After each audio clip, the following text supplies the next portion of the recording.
Night, y'all have met Jill, Talia. Fancy girls dinner first at Juniper. None of us have ever been there before. Going to an Edgar Allan Poe Speakeasy. 4 short stories, 4 cocktails. It's gonna be great.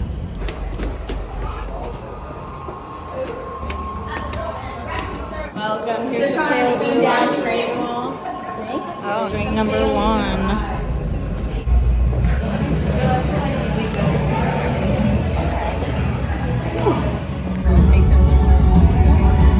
Seating is first come, first serve, and we were able to grab some of the last front row seats. Good job, Jill. She beelined for them when she saw they were open.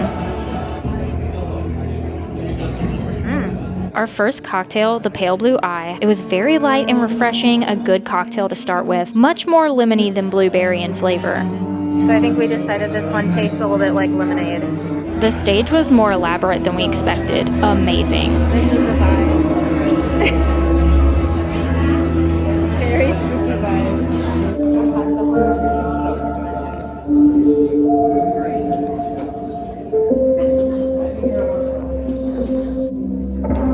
Welcome. Somewhere between the horrifically plausible and the spellbindingly impossible. Tonight, we present to you 4 of his most famous works, adapted for the stage for you. And tonight, we begin with The Telltale Heart.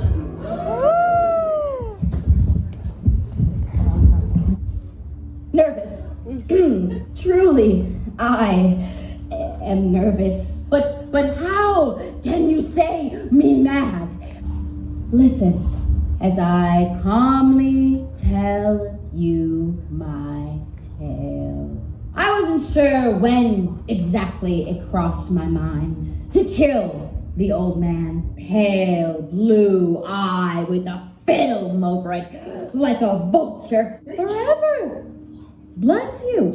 Bless you.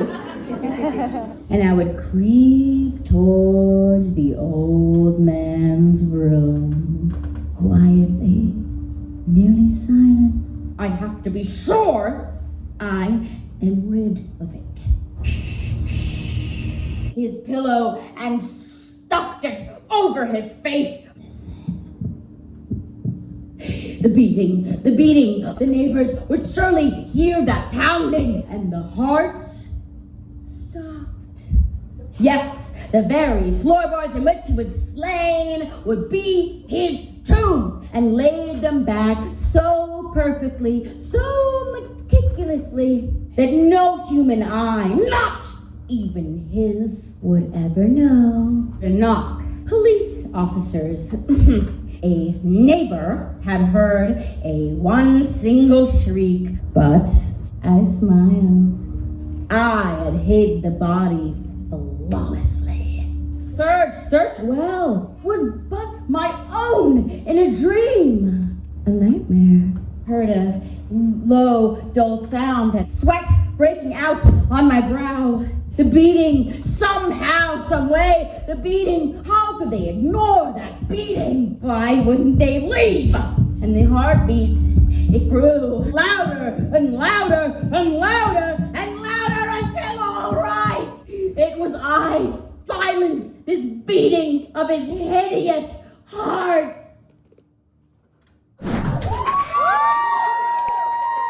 Thank you. Oh my. The cat's meow.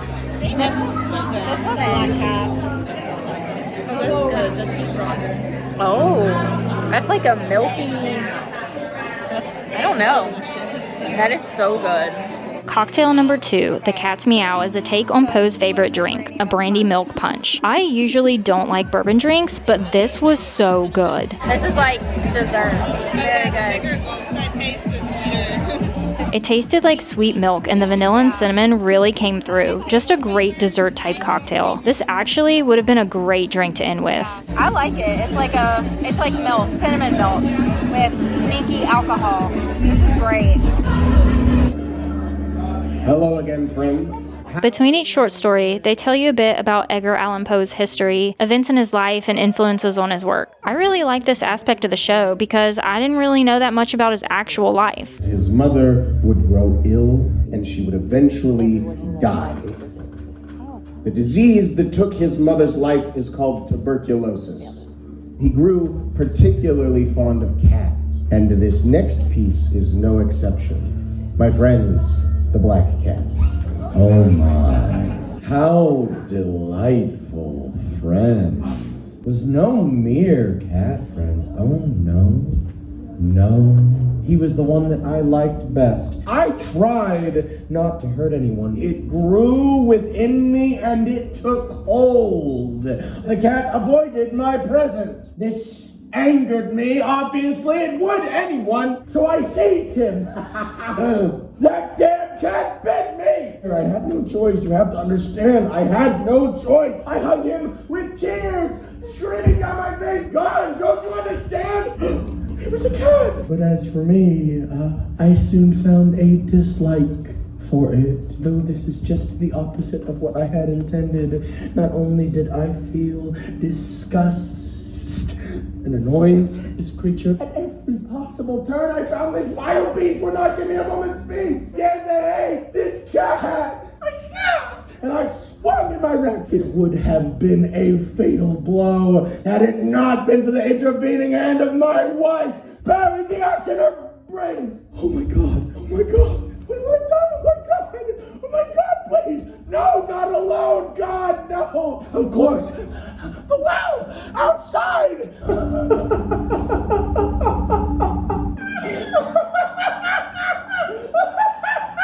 Well, it's up in the cellar. And the best part, that damn cat never returned! I slept in bliss each night. But then several officers of the law approached my residence, and search they did. Hours upon hours. Gentlemen, I am delighted to hear of my innocence. I struck with my stick the very spot behind which lay my dead wife. Then it was answered by a cry from within the tomb. The police officers stood looking at each other until at last they uncovered the rotting and decaying corpse of my dead wife. Sat that hideous beast. He had been alive, crying out his revenge within the tomb. That was so good. I had never heard that one before, but It's a very dramatic recipe. he kind of super killed that. Awesome. This is great. Did she say what was in it? Yeah, all peach. All peach. Our third cocktail, the Nevermore. This was just a nice peachy cocktail, much more refreshing than it looks. This drink is the winner for the spookiest drink of the night. Very Poe. This one is so fun. Ooh, it's very peach. Very good. This is great. This might be my favorite one so far. The lemonade one wasn't bad, but this one I think is better. This is the best one. So I know which one's going to be next now. Several people in 1920s garb, and I thought I'm going to tell them that they're in deeply blocked areas. Hello again, everyone. The year is now 1836, and finally, a ray of sunshine has come into Edgar's life. Going to get married! Edgar is 27 years old, and Virginia, she's 13. Don't worry, she's also his first cousin. I know what everybody's thinking. This is wrong, this is gross, this shouldn't be happening. And to our modern sensibilities, yes. But I can assure you that back then, in the 1800s, it was wrong, it was gross, and it shouldn't have happened. Thank you. And the word on the lips of every visiting physician is... Sequestered and alone, where Edgar will write a poem. He will sell this poem to a newspaper for $9 in the dark hours of the morning when his mind wasn't his own and every sound was a ghost hell-bent on stealing the breath away from his loved ones, Edgar would pen what would arguably become his most famous work, The Raven. Once, upon a midnight dreary, while I pondered weak and weary, as I nodded off, nearly napping, there came a tapping at my chamber door. The fireplace, now filled only with dying embers. Oh, my Lenore! Just then I heard it, filled me with terrors like never before. My apologies, for I was napping, and so faintly you were tapping.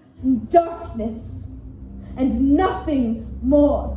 The silence was unbroken, and the stillness gave no token, and the only words there spoken were the whispered words, Lenore! I open wide my window shutters, and therein flutters a jet-black raven into my chamber room. Then said the raven, Nevermore. I swore I smelled her scent. As the air became more dense, God brought you here because of Lenore. And to this, the raven said, Nevermore. Bird or fiend, you lie. Fly away now. Leave my loneliness unbroken. Take your beak out from my heart. And quoth the raven, Nevermore. Chug time. Cocktail of Red Death. Oh my gosh. Like this one, the Masque of the Red Death. It's about a party where disease is present and everyone is slowly dying. Oh, that is like a good one. Really relevant during COVID, and people were bringing it up. Our final cocktail of the night, the cocktail of Red Death. This drink was so good. By far my favorite. They definitely saved the best for last here. It had a nice floral, botanical type of taste to it. Not sure why, since all the ingredients are fruits, but it did. It's a flower. I don't know if it's flower. That's amazing. This is beautiful. It's also very flowery. Yeah. I really like gin cocktails and stuff. Oh. I don't like they're always flowery. This one's like, oh man. This one's my favorite. It has a little bit of a botanical garden. Yeah, this is my favorite one. This one kills it. The performances have been incredible. The show before us was leaving. They were talking to us while we were in line, and they were like, this is great, you're gonna love it. I get it now. I get the hype. This is awesome. Me again. Okay. I'm happy to see you too. 1849, a man is found wandering the streets, babbling incoherently, and the doctor arrives too late. And our dear friend Edgar Allan Poe will leave this world at the age of 40. The cause of his death? Wrong, I tricked you. The actual cause of Edgar Allan Poe's death remains a mystery. I think that's the way that Edgar prefers it. At the very least, I think that it fits his style. 100 years later, 1949, at the grave site of Edgar Allan Poe, on Edgar Allan Poe's birthday, an anonymous person arrives, and they begin a yearly ritual that has continued right up until this very day, is to leave behind gifts. They leave behind 3 loose-leaf rose stems, hence the garnish for your final cocktail. And they leave behind half of a bottle of cognac.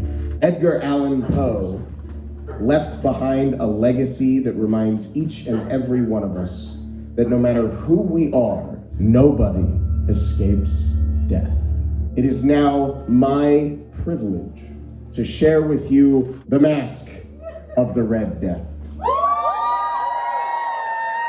The Red Death had long been devouring the countryside. No disease had ever been more deadly or more fearful to look upon. Aside from the sharp pains, there was the bleeding from the skin. After just half an hour, death.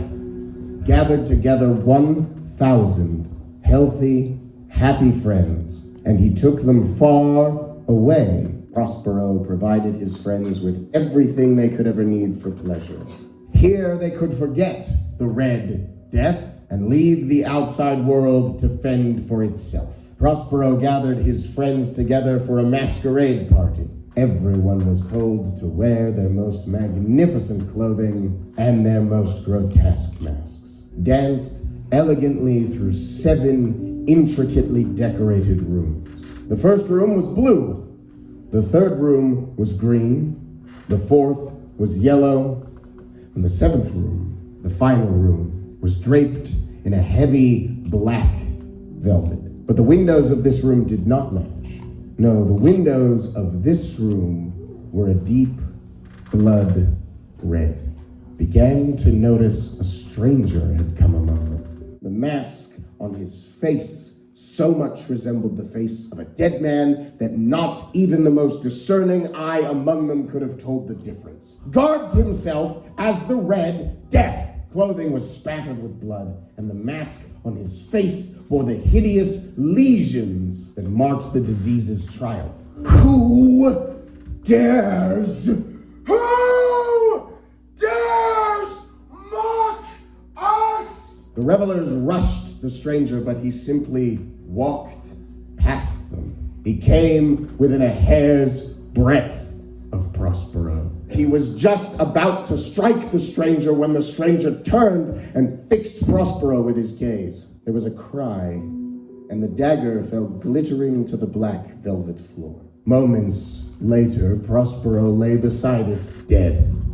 The masqueraders grabbed the stranger, and to their horror, they found the grave clothes were empty. The Red Death itself had come among them like a thief in the night. One by one, the revelers fell, and then the fires went out, and darkness and decay and the Red Death ruled forever over all. The bad news is that our time together has, in fact, come to an end. I know. That was wonderful. It was really good. I loved that. The performances were excellent. They definitely roll out the drinks on you pretty fast. So like, if you can't hold your liquor, do not pregame whatsoever. There are mocktail versions available. It was a lot. Yeah, they were serving them very quick pace. The performances were phenomenal. Black Cat, I think, that was my favorite. I also had never heard that story before. You hear them so much in school and you're never shocked by them anymore, you know? And I was definitely like, whoa, WTF. Like, that was crazy. All the cocktails I thought were absolutely delicious. The Very talented actors. Apparently it's a crew of 5 who were doing everything from checking people in to preparing all of the beverages, serving all of the beverages, doing all of the performances themselves, all that. They do take tips, so if you go, please give them a little extra thank you because they're working very hard and they are phenomenal. Yes, I was expecting to not be able to film the actual performance. I was like, all right, I'm gonna try to give people the gist, the vibe. They encourage filming, which I thought was just so great. To be able to share it with you guys and let you see what this experience is like. If they're coming to a town near you, highly recommend. I think that's it. Yeah, anything had else a to great add? time. All right, absolutely amazing. Hope you guys enjoyed it. We had a great girls' evening in Tulsa. Until next time, bye.